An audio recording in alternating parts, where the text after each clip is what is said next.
The brakes screamed. Tires skidded across gravel, and the car stopped just inches from a decaying wooden fence. Alex exhaled sharply, gripping the steering wheel. Right in front of the hood, a shadow. Not a person. Not an animal. Just a dark shape on the road. It didn't move. It felt like it had never moved at all. Never go there after sunset, Alex. Do you hear me? Never. His mother's voice cut through his skull like a siren in dead silence. He hadn't heard it in years, but those words had lived inside him since childhood. They weren't advice, they were a warning nailed into his soul. He hadn't set foot here in 20 years. And now, here he was. Back. For her. For the house. The streets of his hometown looked familiar, like lines on a worn-out map. But the house, it stood apart. Once a place of warmth. Now it looked like a snapshot from another life. Cracked windows. Faded paint. Overgrown lawn. But none of that was what scared him. What scared him was the feeling this house had been waiting. For him. Just him. Something rustled nearby. Alex turned his head. From the shadows, a hunched old man appeared, dressed in a frayed jacket, a beer bottle dangling from his fingers. His eyes gleamed under the headlights. "It's you," the man muttered, barely standing. "I said it back then, you're not one of those who come back. You ran. And you were right to run." Alex stayed silent. His heart pounded like a drumline. It felt like his mother's breath was still in the air, like her presence lingered in every rusted nail of the house. "You hear me?" the man went on. "This place doesn't change. It remembers. Just like we do." With that, he shuffled off into the dark, vanishing like smoke. Alex was alone again. Rain started to fall, light and steady. He took a step forward. Then another. His boots crunched on the gravel. The hum in his head got louder. It was like the world had collapsed into this single point, this house. He reached the gate. Touched the rusted lock. The cold bit into his fingers. His chest tightened. The porch light flickered. Once. Twice. Then went out. He should have turned back. Gotten in the car. Driven away. But instead, he pressed on the gate. It creaked open. The town hadn't changed. It felt like someone had paused it the day Alex left, and only now hit play again. Everything looked familiar but not quite right. Roads more cracked. Trees shorter. Houses older. And the people, they were different. Alex walked slowly down Main Street, barely touching the sidewalk with his steps. People passed by and stopped. Others quickly looked away. One man leaned in to whisper something to a woman. Alex knew, it was about him. They all knew. And they all said nothing. "That's him, right?" came a voice behind him. "The boy from that house." He turned. Two teenagers, maybe 16, stood watching him like a museum piece. "Yeah," one of them said. "His mom just died. He came back, to pack, maybe. Or maybe to finally see what's left," the other added with a crooked grin. Alex said nothing. Walked past. His insides tightened. He was used to the stairs, he'd grown up with them. But now, they weren't just curious. There was pity. Fear. And something else, like shame, unspoken and sour. He reached his mother's house and opened the door. The air welcomed him with stillness. Nothing had changed. Old curtains. The smell of cinnamon and tea. The same worn chest by the fireplace. Like childhood waiting in silence. He stood in the living room for a long moment, half expecting his mother to step out of the kitchen and say, "Shoes off, Alex." Again. But instead, nothing. Just silence. Upstairs, in her bedroom dresser, he found a box. Dusty lid. Fragile wood. He opened it. Dozens of letters. Some creased, some with her neat signature. But one was different. Newer. Lying on top, alone. It read, "For Alex. When he returns." His hands trembled. He sat on the edge of the bed. Opened the envelope. The handwriting, so familiar. Faint ink. Paper slightly curled at the edges. Alex. If you're reading this, it means I'm no longer with you. Maybe you came back for no reason at all. Or maybe something pulled you here. If it's the second, you already know what this is about.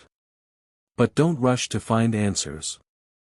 First, remember, some things aren't meant to be explained. And some truths shouldn't be revealed too soon. I made a choice. And one day, you'll understand why. Just know, I couldn't tell you before. Not because I didn't want to. But because I was afraid you'd leave forever. Alex read the letter again. And again. What scared him wasn't what she said. It was how familiar it all felt. He wasn't looking for anything. Just rummaging through drawers, flipping through books, boxes, old photo albums. It felt like he was searching for himself, the boy he was before everything went sideways. But instead of himself, he found a photograph. An ordinary snapshot from the 80s. Yellowed, slightly faded. His mother stood in it, young and smiling, with a look he barely remembered from his earliest memories. Next to her, a man. Unfamiliar face. His arm rested on her shoulder. And in the background, the house. That house. Alex froze. The photo burned into him. His mother had never spoken of other men. Never. And this man, he didn't look like a stranger. Beneath the photo, a date, 1987. The next morning, Alex walked to the library. It still smelled like old paper. The floors still creaked. The same librarian with the sharp nose and sharper eyes gave him a nod. Papers from the 80s, she repeated. Back in the archive. Not digitized. You'll get ink all over your fingers. Been in worse filth, Alex muttered. In the reading room, he flipped through dozens of pages. Then he saw it, an article from an old edition of the Tribune-Herald, "Scandal surrounds the Marshall family. Notorious house on edge of town listed for auction following family tragedy." The photo, same house. But new names. The Marshalls. He'd never heard of them. "You know what makes that house interesting?" came a woman's voice. A woman in her 30s stood beside him, notebook in hand, eyes sharp as glass. Confident stance. Determined voice. Local journalist. "Jane," she said. "Used to dig into this story. But it all went quiet. Every lead, cut off. Like someone didn't want the truth coming out." "You know anything about that family?" Alex asked. "Only this," she said. "That house is a sentence. People either lie in it, or disappear. Literally." She showed him notes, torn clippings, half-erased names, mentions of a fire, hints about a missing child. Something inside Alex chilled. Like recognition just out of reach. Like the scent of childhood mixed with fear. "And one more thing," Jane added.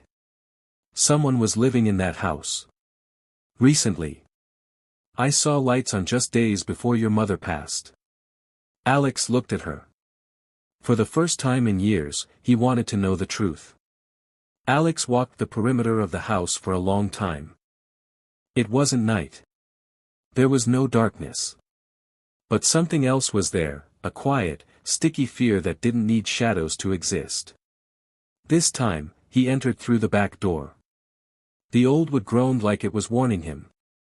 Inside, it smelled of dust, dampness, and time. Like the house was breathing. Everything was in its place. A chair covered in a doily. A tablecloth still on the table. Framed photos, him as a boy.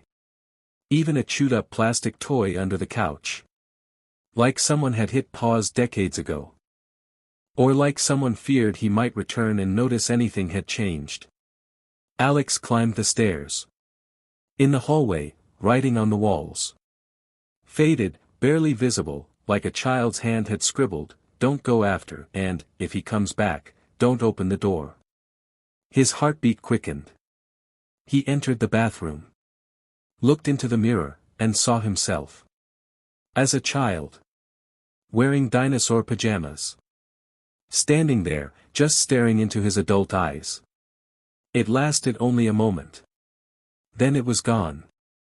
Just his own face. Tired. Too grown. He stumbled outside, needing air. That's when Jane appeared around the corner. "I knew you'd be here," she said. "I think I was here." That night, Alex whispered. "You weren't imagining it," she replied. "You were. They carried you out." After that, nobody talked. Nothing. Alex froze. His chest filled with fog. He remembered nothing. And yet, something ached. Not his body, his memory. Blurred, like an old tape. "I tried to see you back then," Jane went on. "They didn't let me. They shut everything down. Scrubbed it clean." Alex sat on the porch. The wind moved through the grass. In his head, fragments, his mother's voice, whispers, creaking doors, screams. Like someone else's dream. Flashbacks. Jagged. Each sharper than the last. He clutched his head. "What happened in there?" he asked. Jane didn't answer. She just said. "To find out, you'll have to go deeper. Into the memory itself." In an old photo album, tucked between Christmas shots and birthday smiles, Alex found another picture. Black and white. On the back, Elgin, 1984. His mother again, with the same man from the earlier photo. But this time, they were holding a baby. Alex froze. He knew every line on the face of the man he'd called Dad. But this wasn't that face. No resemblance. Not the jawline. Not the eyes. Nothing. He stared at the photo for a long time. Then grabbed his phone and called Jane. An hour later, they sat in a diner on the edge of town, quiet enough for secrets. "I know a cop," she said. "He was there. Back in the day. He's old. Grumpy. But honest. If anyone knows more, it's him." The man waited in a trailer outside town. Wrinkled face, cigarette hanging from his lips, guarded eyes. "This story again," he grumbled. "Been decades. You people just can't let it die." Alex laid the photo on the table. "You were there. In '95. You know what happened." The old man stared at the picture, then at Alex. "I know they made you stay quiet. But the truth, kid, it breaks through. Like weeds through concrete. You can't bury it forever." "Who made me stay quiet?" "Family. All of them. Because the truth was too rotten to survive in daylight. It stank. So they covered it, any way they could. But nothing stays buried forever." Alex's throat tightened. The words hit harder than expected. Was his whole childhood a lie? "Do you know who my real father was?" The cop sighed, pulled out a bottle of whiskey, poured some into a mug. "I know who he wasn't." Silence stretched between them. "You were there, Alex. You saw something. But they scared you. Twisted your memories. I remember you, small, bloody, silent." "Whose blood was it?" Alex asked. No answer. Just a slow exhale. If you want truth, the man said finally, get ready to pay. Because truth devours everything. Even memory. Alex stepped out of the trailer feeling like he'd been on trial. He didn't know much more than before. But now he knew one thing, silence hadn't protected him. It had cost someone something. And maybe that someone wasn't him. You need to see this, Jane said, opening an old metal box. It sat tucked beneath newspapers in her pantry. Inside, letters. Yellowed envelopes, cramped handwriting, and that same weight of unease. Your mother wrote these. To my aunt. And some. To my father, back when he was a reporter at the Tribune. Alex sat down, carefully pulling one out.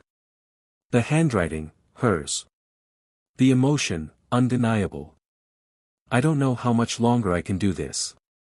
The child isn't to blame. But he's looking. They're all looking. And I can't tell anymore what's real and what's just fear. Who's he?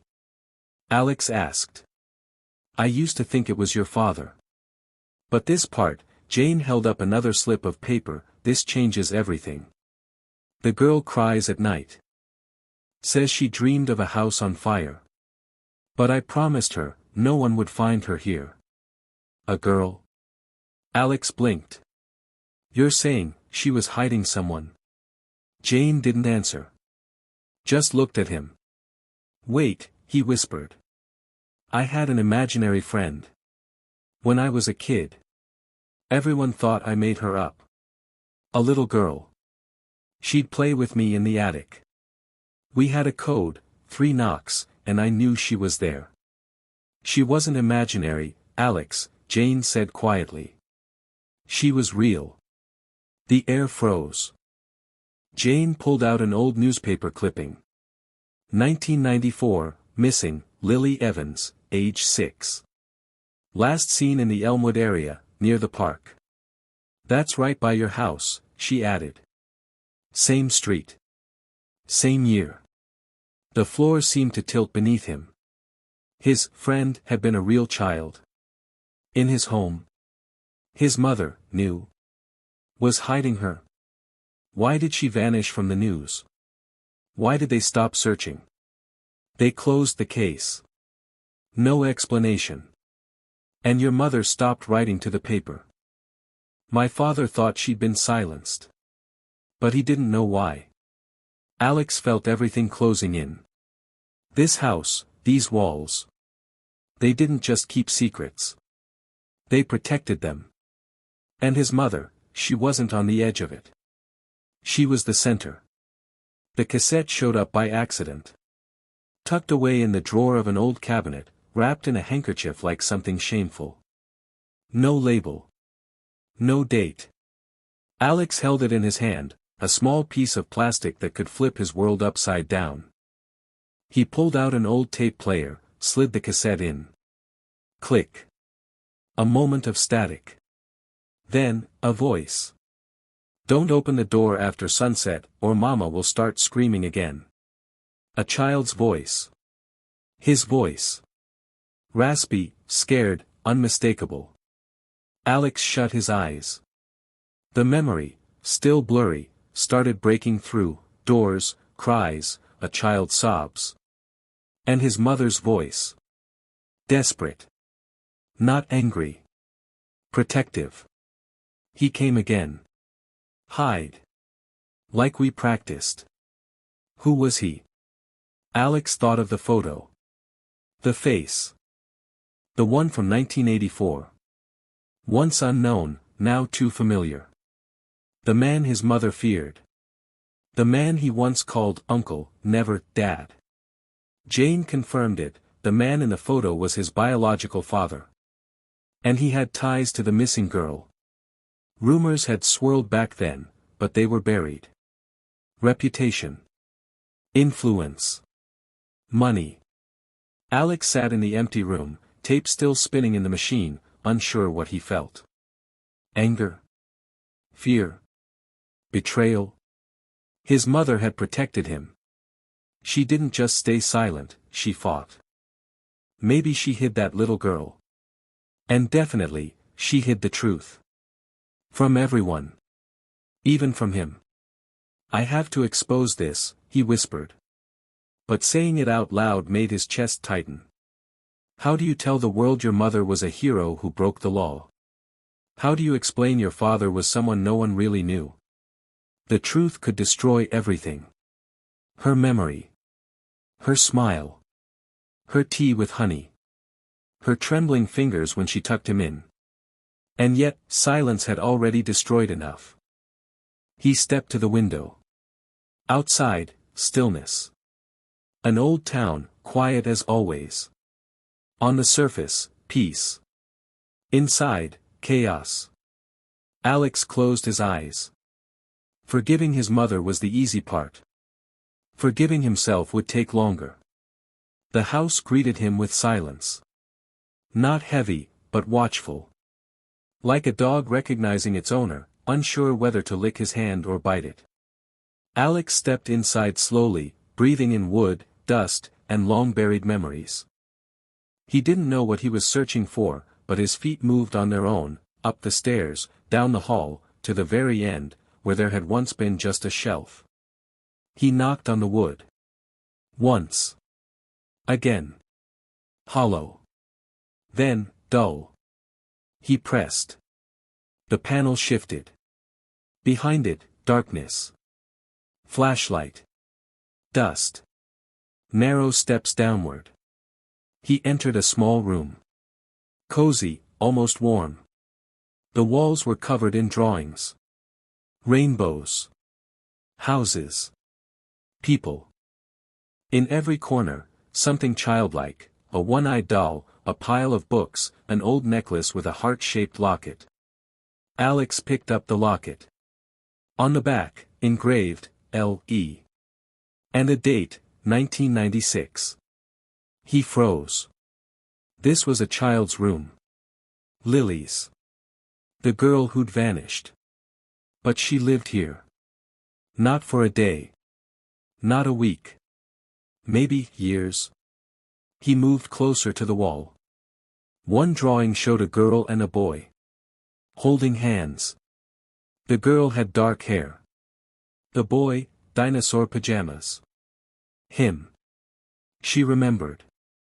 But where was she now? Why did she leave? Who took her out of here? The room began to pulse around him. His mind buzzed. Too many questions. Too much. Then, footsteps. Quiet. Careful. The creak of wood. He turned. A woman stood in the doorway. Early 40s. Short hair. Calm eyes. A key in her hand. I knew you'd come back, she said. Her voice, soft. But steady. Like someone who had waited a lifetime for this moment. Alex couldn't speak. She stepped closer. And smiled. Just slightly. You don't recognize me, do you? But we used to play together. You had pajamas with dinosaurs. You'd knock 3 times, and I'd open the door. My name was Martha. I was your nanny, the woman said, her voice calm, steady. I stayed with you when your mother had to run. There was a lot she couldn't say.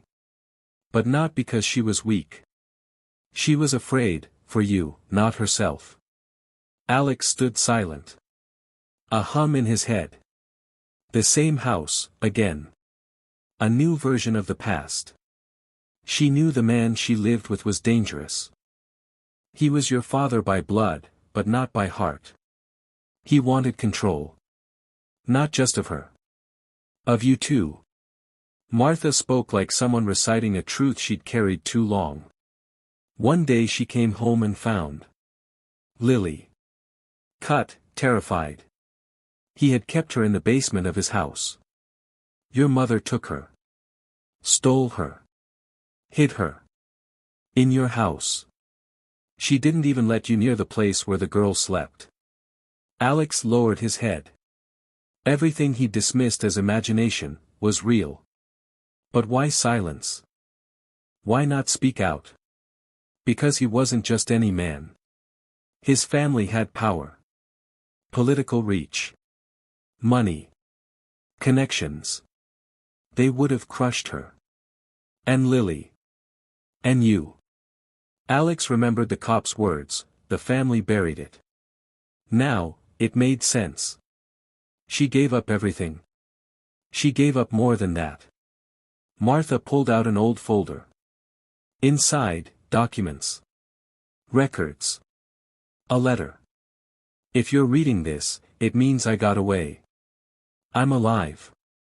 And I remember. Signed, Elizabeth Jane Reed.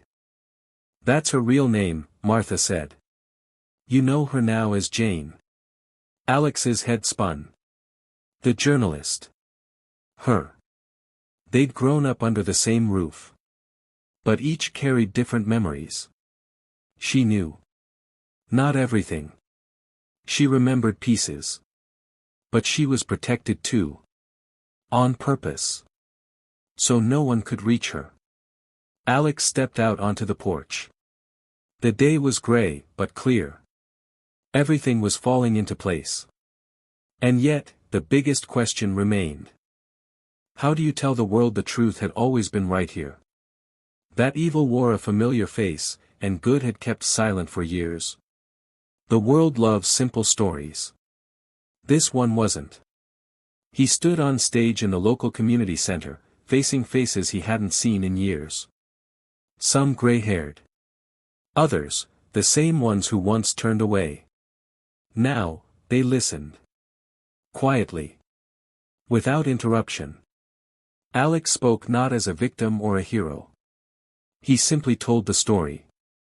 How it all happened. Without anger. Without tears. Just truth. About his mother. The house. The missing girl. The imaginary friend. And the silence that had once swallowed everything. I finally understand why she said, "Don't go in after sunset."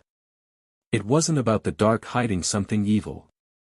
It was about what darkness does to us. We become the ones who hide. Who stay silent. Who let fear speak louder than truth. The room was silent. Then, applause. Not loud. But real. The video spread online. Hundreds shared it. Then thousands. The town that once lived on rumors and quiet shame heard something different for the first time, accountability. And understanding. Alex named no villains. Asked for no apologies. He simply said, "It's never too late to admit we stayed quiet when we should have spoken." Jane sat in the front row. The journalist. The girl. She didn't cry. But in her eyes, there was something he hadn't seen since childhood, memory. Alive. Bright. He walked back to the house. Slowly. As if one last time. The sun kissed the roof. The final rays danced along the windows. He paused, placed his hand on the door. It no longer looked haunted. Just known. He closed the door. Gently. Without rush. The sun dipped below the horizon. But this time, it wasn't scary. "I'm home again," Alex whispered. "And I won't leave after sunset anymore." And now, if you're still listening, listen to this. This was a fictional story. But there's more truth in it than in most biographies. Because we all have houses like this. Rooms we don't open. Questions we avoid. Memories we bury under layers of time and fear. Don't stay silent. Don't run. Even when it's hard, go back. After sunset is safe now. But only if you're ready to see the truth.